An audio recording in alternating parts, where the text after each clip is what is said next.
नमस्कार फ्रेंड्स। चलिए सबसे बेहतरीन स्टॉक के बारे में आज बताएंगे, जिस कंपनी का नाम है आईईएक्स लिमिटेड कंपनी। जी हाँ फ्रेंड्स, हम बता दें कि अपने हाई से लगभग ये स्टॉक 50% तक टूट चुका है। ऐसे में आपको क्या करना चाहिए, बने रहिएगा वीडियो में। यदि आप इसके इन्वेस्टर्स हैं, यदि आप इस स्टॉक को खरीदना चाहते हैं, तो अभी आपको क्या करना चाहिए, सारी डिटेल में जानकारी आपको इस स्टॉक से रिलेटेड बताएंगे। फ्रेंड्स, सबसे पहले इसके बिजनेस की अगर हम बात करेंगे तो भारत की पहली और सबसे बड़ी एनर्जी एक्सचेंज है, जो कि आपको हम बता दें कि बिजली की फिजिकल डिलीवरी के साथ स्वचालित ट्रेडिंग प्लेटफॉर्म प्रदान करती है।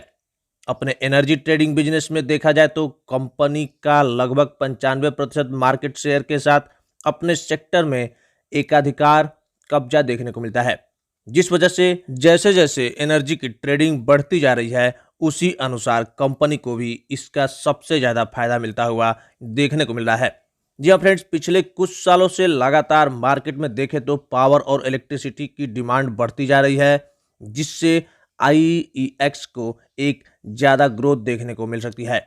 मैनेजमेंट भी इसके पूरे उम्मीद कर रहे हैं कि आने वाले दिनों में भी पावर की डिमांड ऐसे ही बरकरार रखते हुए नज़र आ सकता है, जिसकी वजह से आने वाले दिनों में कंपनी के प्लेटफॉर्म पर ट्रेडिंग की मांग में भी बढ़ोतरी नज़र आ सकती है। फ्रेंड्स, धीरे धीरे यदि देखा जाए तो इंडियन एनर्जी एक्सचेंज यानी कि आईईएक्स लगातार अपने प्लेटफॉर्म पर एक एक के बाद एक नए ऊर्जा स्रोतों की ट्रेडिंग करना शुरू कर दिया है। हाल ही में देखा जाए तो आईईएक्स ने गैस एक्सचेंज की ट्रेडिंग प्लेटफॉर्म शुरू कर दिया है, जो कि बेहतरीन बेहतरीन बेहतरीन हो सकते हैं। आने वाले दिनों में कार्बन एक्सचेंज, कोल एक्सचेंज, इन दोनों ही प्लेटफॉर्म को लॉन्च करने की आईईएक्स पूरी तैयारी करता हुआ दिखाई दे रहा है। तो देखिए फ्रेंड्स, बिजनेस तो इसके शानदार नजर आते हैं। अब हम आपको इसके कुछ फंडामेंटल लेके चलेंगे। अगर इसके फंडामेंटल की बात की जाए तो मार्केट कैप मात्र 13,000 करोड़ के आसपास देखने को मिल जाएगा। आरओसीई शानदार 62%, आरओई 47%, फेस वैल्यू ₹1 और डिविडेंड भी अच्छी खासी देता है कंपनी, लगभग 1.5% के आसपास। यानी कि आप अगर इस स्टॉक को बेचते भी नहीं है तो आप हर साल इसके अच्छे डिविडेंड भी कमा रहे होते हैं। चलिए, कंपनी डेब्ट फ्री कंपनी है। सीएजीआर पिछले 5 साल की अगर हम बात करें तो 24% के आसपास है, जो कि बेहतरीन माना जाएगा। वहीं अगर आरओई यानी कि रिटर्न ऑन इक्विटी की बात करें तो पिछले 3 साल में लगभग 48% के आसपास देखने को मिला है, जो कि बेहतरीन बात हो सकती है। कंपनी हेल्दी डिविडेंड मेंटेन करते आ रही है, यानी कि हेल्दी डिविडेंड पे आउट करते आ रही है, लगभग 52% के आसपास।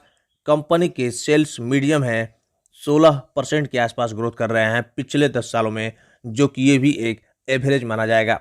बात कर लेते हैं कुछ इसके सेल्स ईयरली बेसिस पे, तो शानदार लगातार ग्रोथ करते हुए देखने को मिल रहे हैं। प्रॉफिट यानी कि ऑपरेटिंग प्रॉफिट की बात करें तो इसमें भी ग्रोथ देखने को मिल रहे हैं। और बात कर लेते हैं profit before tax, net profit, share के ईपीएस, तीनों में भी शानदार ग्रोथ देखने को मिल रहे हैं। तो एक तरफ से आप इस कंपनी को प्रॉफिटेबल कंपनी मान के चल सकते हैं। वहीं अगर इसके रिजर्व की बात करें तो रिजर्व भी हर साल ग्रोथ करने को देखने को मिल रहे हैं, जो कि एक बेहतरीन स्टॉक हो सकता है। टोटल एसेट कंपनी के धीरे धीरे बढ़ रहे हैं, इसमें भी एक शानदार बात हो सकती है। देखिए, अगर कोई भी कंपनी के सेल्स में ग्रोथ हो रहे हैं, operating profit, profit before tax, net profit, reserve, asset, EPS, इन सारी चीज़ों में अगर हर साल ग्रोथ हो रहे हैं तो निश्चित ही आप उन बेहतरीन स्टॉक्स को अपने पोर्टफोलियो में ऐड करके चल सकते हैं और लंबे समय के लिए होल्ड करके चल सकते हैं।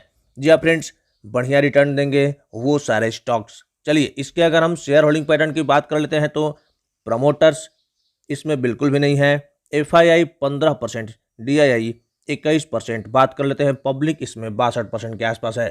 तो फ्रेंड्स, 100 बात की एक बात है कि अगर आप इसमें 1 लाख रुपया इन्वेस्ट कर देते हैं अभी के समय और छोड़ देते हैं कम से कम 20 साल तक, तो लगभग आपके ये 1 लाख रुपए को 1 करोड़ से भी ज़्यादा बनाएगा।